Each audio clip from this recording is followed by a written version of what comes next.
Oiê, meu nome é Sabrina BT e nós estamos no nosso dia 19 da jornada Leia a Bíblia inteira em um ano comigo. E hoje vamos ler Êxodo capítulo 5, 6 e 7. Antes de a gente começar, já quero te pedir, se você não é inscrito, se inscreva no canal. Se você já está acompanhando aqui nessa jornada, já deixe seu like e compartilha com aquela pessoa que você sabe que ainda hoje não lê a Bíblia, para lembrar ela que é muito importante ler a Bíblia todos os dias, ok? Sem mais delongas, vamos começar então os nossos capítulos do dia. Capítulo 5 de Êxodo vai dizer assim: Depois Moisés e Arão foram e disseram a Faraó: Assim diz o Senhor, Deus de Israel, deixe meu povo ir, para que me celebre uma festa no deserto. Faraó respondeu: Quem é o Senhor para quem eu ouça sua voz e deixe Israel ir? Não conheço o Senhor e não deixarei Israel ir. Faraó meio afrontoso, achei, afrontoso. Eles prosseguiram: O Deus dos Hebreus veio ao nosso encontro. Portanto, deixe-nos ir caminho de 3 dias ao deserto, para que ofereçamos sacrifício ao Senhor, nosso Deus, para evitar que ele venha sobre nós com peste ou com espada. Então o rei do Egito disse: Moisés e Arão, por que estão afastando o povo das suas tarefas? Voltem ao trabalho. E Faraó disse também: O povo da terra já é muito, e vocês ainda querem que eles descansem de suas tarefas? Naquele mesmo dia, Faraó deu uma ordem aos feitores do povo e aos seus capatazes, dizendo: Daqui em diante não façam mais palha ao povo, para fazer tijolos como antes. Que eles mesmos ajuntem para si a palha, mas exijam deles a mesma quantidade de tijolos que antes faziam. Não diminuam a cota. Eles estão desocupados e por isso grita: Vamos e sacrifiquemos ao nosso Deus. Imponham mais serviço a esses homens, para que se mantenham ocupados e não deem ouvidos a palavras mentirosas. Isso aqui é muito interessante, porque o Faraó estava olhando para o povo, já estava escravizando um bom tempo, né? Mas o povo estava clamando a Deus. E aí, no momento em que eles começaram a exigir, a pedir, né? A fazer coisas que não estavam dentro daquela rotina que o Faraó tinha dito para eles fazerem, né? Da escravidão, do trabalho deles, ele começou a achar tão desocupados. Por quê? Porque estão desocupados, eles têm tempo para ficar pensando na situação deles. E aí, se eles têm tempo para pensar na situação deles, eles começam a perceber que a situação deles não é das melhores. Então, isso é bem interessante, porque às vezes a gente acha que, nossa, eu tô parado, não tô fazendo nada, que ruim. Mas às vezes a gente tá fazendo muita coisa. E nem sempre a gente realmente tá pensando na situação e na situação está boa, né? Às vezes a gente tá fazendo um monte de coisa e tá num ativismo e tal, e fazendo um monte de coisa na casa do Senhor e na igreja e vários departamentos, não sei o quê. E aí a gente acha que não, tá tudo certo, mas não para pra pensar que talvez a gente não esteja passando bastante tempo com a palavra, a gente não esteja sensível à voz do Espírito Santo, a gente não esteja, né, tendo um particular com Deus em oração. Então, isso aqui é muito interessante. Nem sempre a estratégia do inimigo é nos fazer parar, mas às vezes é nos acelerar, porque quando eu tô acelerado eu não consigo parar e contemplar, não consigo observar e analisar e questionar se o que eu tô fazendo tá de acordo com a vontade de Deus. E Faraó, ele usou justamente dessa tática. Manda o povo trabalhar mais, não diminui a carga, diminui os recursos para que eles tenham que trabalhar mais, porque assim eles vão parar de pensar na situação deles e vão parar de clamar ou de, enfim, né, criar alguma situação de mudança. Então os feitores do povo e seus capatazes foram e falaram ao povo: Assim diz Faraó, não fornecerei mais palha para vocês. Vocês mesmos ajuntem palha onde a puderem achar, porque não haverá redução de trabalho de vocês. Então o povo se espalhou por toda a terra do Egito para juntar restolho em lugar de palha. Os feitores os pressionavam, dizendo: Terminem o trabalho de vocês. A tarefa do dia como quando havia palha. E os capatazes dos filhos de Israel, que os feitores de Faraó tinham posto sobre eles, foram açoitados. Os feitores perguntavam aos capatazes: por que não terminaram nem ontem nem hoje a tarefa de vocês, fazendo tijolos como antes? A resposta é simples, né? Mas a exigência era a mesma. Então, os capatazes dos filhos de Israel foram e se queixaram a Faraó, dizendo: por que o Senhor trata assim estes seus servos? Já não nos fornecem palha, mas nos dizem: façam tijolos. Eis que estes seus servos são açoitados, porém o seu próprio povo é que tem a culpa. Mas Faraó respondeu: vocês são os desocupados. Vocês estão desocupados e por isso dizem: vamos e sacrifiquemos ao Senhor. Voltem agora ao trabalho. Vocês não receberão palha, mas terão de produzir a mesma quantidade de tijolos. Então os capatazes dos filhos de Israel se viram em aperto, porque diziam a eles: não haverá redução na quantidade de tijolos na tarefa diária de vocês. Quando saíram da presença de Faraó, encontraram Moisés e Arão, que estavam à espera deles. Eles disseram: que o Senhor olhe para vocês e os julgue, porque vocês nos fizeram odiosos aos olhos de Faraó e diante de seus servos, dando-lhes a espada na mão para nos matar. Então Moisés, voltando-se ao Senhor, disse: ó Senhor, por que afligiste este povo? Por que me enviaste? Pois desde que me apresentei a Faraó para falar em teu nome, ele tem maltratado este povo, e tu nada fizestes para livrar o teu povo. Capítulo 6. E então o Senhor disse a Moisés: agora você verá o que vou fazer a Faraó, pois por mão poderosa os deixará ir, e por mão poderosa os expulsará da sua terra. Deus falou a Moisés e lhe disse: eu sou o Senhor. Apareci a Abraão, a Isaque e a Jacó como Deus Todo-Poderoso. Mas pelo meu nome, o Senhor, não lhes fui conhecido. Também estabeleci a minha aliança com eles, para dar-lhes a terra de Canaã, a terra que viveram como estrangeiros. Eu também ouvi o gemido dos filhos de Israel, os quais os egípcios escravizaram, e me lembrei da minha aliança. Portanto, diga aos filhos de Israel: eu sou o Senhor. Vou tirá-los do trabalho pesado no Egito. Vou livrá-los da escravidão. Vou resgatar vocês com o braço estendido e com grandes manifestações de juízo. Eu os tomarei por meu povo e serei o seu Deus.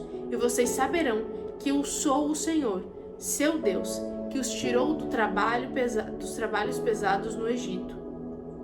Eu os levarei para a terra que jurei dar a Abraão, a Isaque e a Jacó. Darei essa terra a vocês como herança. Eu sou o Senhor. Desse modo, Moisés falou aos filhos de Israel, mas eles não deram ouvidos a Moisés, por causa da angústia de espírito e da dura escravidão. Esse versículo é muito interessante, porque Moisés vai falar tudo que a gente acabou de ler, tudo que Deus vai falar: eu tomarei vocês, eu libertarei, eu farei. Deus estava dando a promessa maravilhosa, dizendo para todo mundo o que ia acontecer. E Moisés replicou isso para o povo. E o povo não ouviu, porque eles estavam cheios de angústia de espírito e de dura escravidão.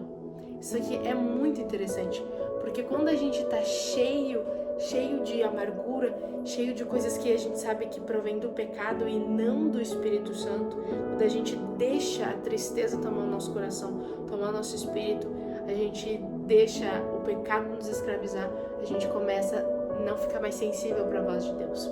Então, quando Deus diz alguma coisa boa que vai acontecer, a gente não dá ouvidos, porque a gente não consegue mais ouvir Deus. Então alguém vem falar pra gente sobre coisas boas, sobre como Deus é bom, a gente às vezes lê a Bíblia procurando uma resposta, mas a gente não tá escutando. A gente tá ali, presente, mas a gente não tá escutando. Então eu achei isso muito interessante, porque o povo ele não conseguiu escutar. Tudo isso que o Senhor disse para eles, e Moisés replicou, eles não conseguiram escutar porque eles estavam sofrendo muito. E o sofrimento, quando ele se prolonga muito, ele acaba fazendo a gente tirar o foco e tirar o foco de quem realmente pode tirar a gente daquela situação. Então a gente perde a sensibilidade por conta dessa angústia, desse sofrimento, né? E foi mais ou menos o que aconteceu com o povo. Continuando. O Senhor falou a Moisés dizendo: vai, diga a Faraó, rei do Egito, que deixe os filhos de Israel, que os filhos de Israel saiam de sua terra. Moisés, porém, respondeu ao Senhor dizendo: eis que os filhos de Israel não têm ouvido, como pois me ouvirá Faraó? E não sei falar bem. Daqui Moisés já estava meio que questionando, né? Tipo, eu falei, ninguém escutou. Qual que é a probabilidade de Faraó me escutar? Eu não sei falar bem, Senhor. Não insiste nisso, sabe? Como quem diz, para de insistir, eu não nasci pra isso, Senhor. Né? No entanto, o Senhor falou a Moisés e Arão e lhes deu uma ordem para os filhos de Israel e para Faraó, rei do Egito. Deveriam tirar os filhos de Israel da terra do Egito. O Senhor foi tipo, não vou te falar mais nada. O que eu tinha que falar, já falei. Essa é a ordem. Vai e faz, meu filho. Né? Deus não ficou muito em cima dele, tipo assim, não, você é maravilhoso, você é incrível, eu te dei uma ordem, obedece.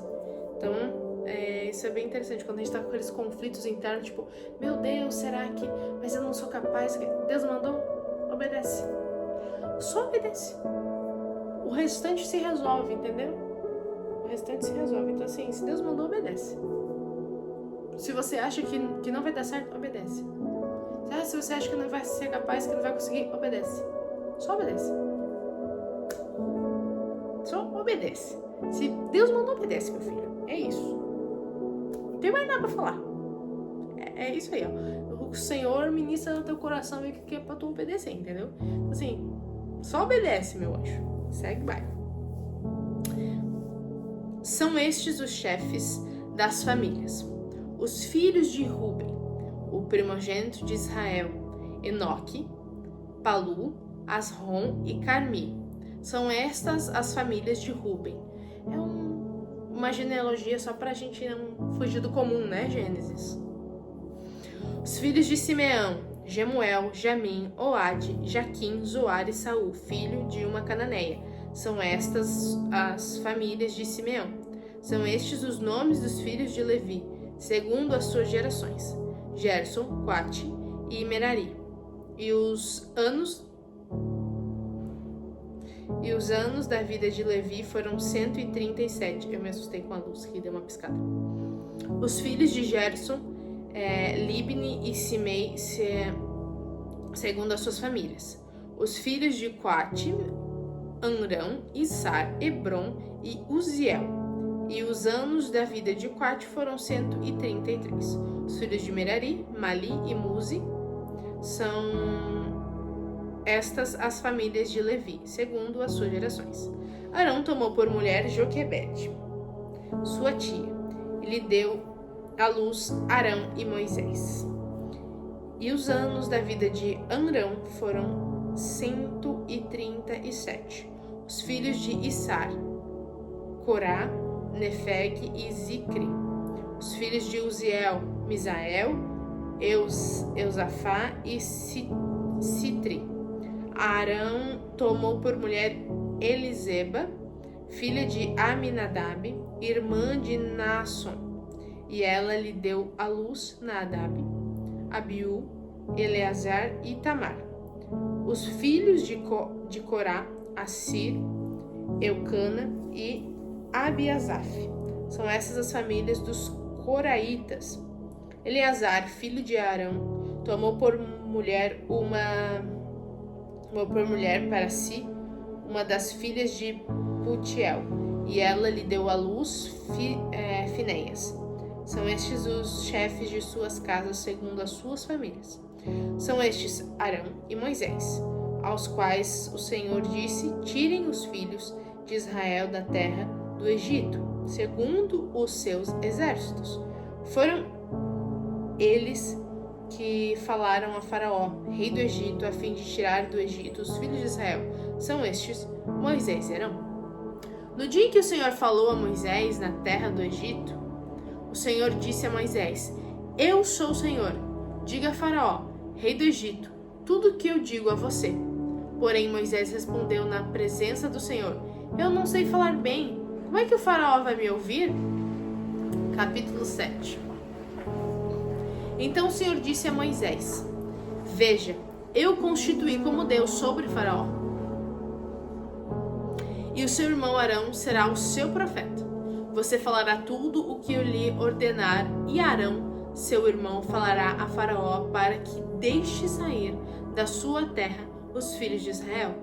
Eu, porém, endurecerei o coração de Faraó e multiplicarei na terra do Egito os meus sinais e as minhas maravilhas.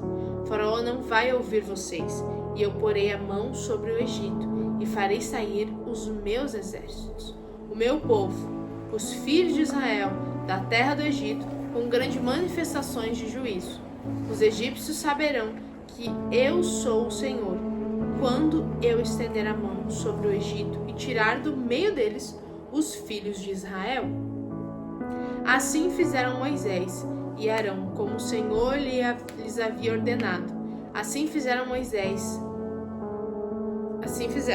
Moisés tinha 80 anos e Arão 83, quando falaram com Faraó. O Senhor falou a Moisés e Arão: Quando Faraó lhes disser, faça um milagre, você, Moisés, dirá a Arão: pegue o seu bordão e jogue-o diante de Faraó, e o bordão virará uma serpente. Então Moisés e Arão foram até Faraó e fizeram como o Senhor lhes havia ordenado. Arão jogou o seu bordão diante de Faraó e diante dos seus oficiais, e ele virou uma serpente. Faraó, porém, mandou vir os sábios, encantadores, e eles, os sábios do Egito, fizeram também o mesmo com as suas ciências ocultas, pois cada um deles jogou o seu bordão, e eles viraram serpentes. Mas o bordão de Arão devorou os bordões deles. No entanto, o coração de Faraó se endureceu, e não os ouviu como o Senhor tinha dito. O Senhor disse a Moisés: O coração de Faraó está obstinado. Ele não quer deixar o povo ir. Vá falar com Faraó pela manhã. Ele sairá às águas e você estará à espera dele na beira do rio. Leve o bordão que virou serpente e diga a Faraó: O Senhor, o Deus dos Hebreus, me enviou para dizer: Deixe o meu povo ir, para que me adore no deserto. Mas até agora você não quis ouvir. Assim diz o Senhor: Nisso você saberá que eu sou o Senhor. Com este bordão que tenho na mão, ferirei as águas do rio, e elas vão virar sangue. Os peixes que estão no rio vão morrer. O rio vai cheirar mal, e os egípcios terão nojo de beber a água do rio. O Senhor disse ainda a Moisés: Diga a Arão que pegue o seu bordão e estenda a mão sobre as águas do Egito, sobre os seus rios, sobre os seus canais, sobre as suas lagoas e sobre todos os reservatórios, para que virem sangue. E haverá sangue em toda a terra do Egito, tanto nas vasilhas de madeira como nas de pedra. Moisés e Arão fizeram como o Senhor lhes havia ordenado. Arão levantou o bordão, feriu as águas que estavam no rio, à vista de Faraó e seus oficiais, e toda a água do rio virou sangue. Os peixes que estavam no rio morreram. O rio cheirou mal, e os egípcios não podiam beber a água do rio. E houve sangue por toda a terra do Egito. Porém, os magos do Egito fizeram o mesmo com suas ciências ocultas, de maneira que o coração de Faraó se endureceu, e não os ouviu, como o Senhor tinha dito. Faraó virou-se e foi para casa, sem dar atenção ao que havia acontecido. Todos os egípcios cavaram junto ao rio para encontrar água para beber, pois das águas do rio não podiam beber. Assim se passaram 7 dias, depois que o Senhor feriu o rio. E essa foi a leitura dos nossos capítulos. E aí hoje a gente leu bastante coisas interessantes. Queria que você deixasse aqui nos comentários qual foi a parte que você achou mais curiosa, assim, que você ficou pensativo. Eu particularmente disse quais são os momentos que eu acho mais interessantes nessa história, mas eu gostaria muito de saber sobre você, o que Deus te falou hoje nessa leitura. E é isso. Um beijo do Assá e até amanhã.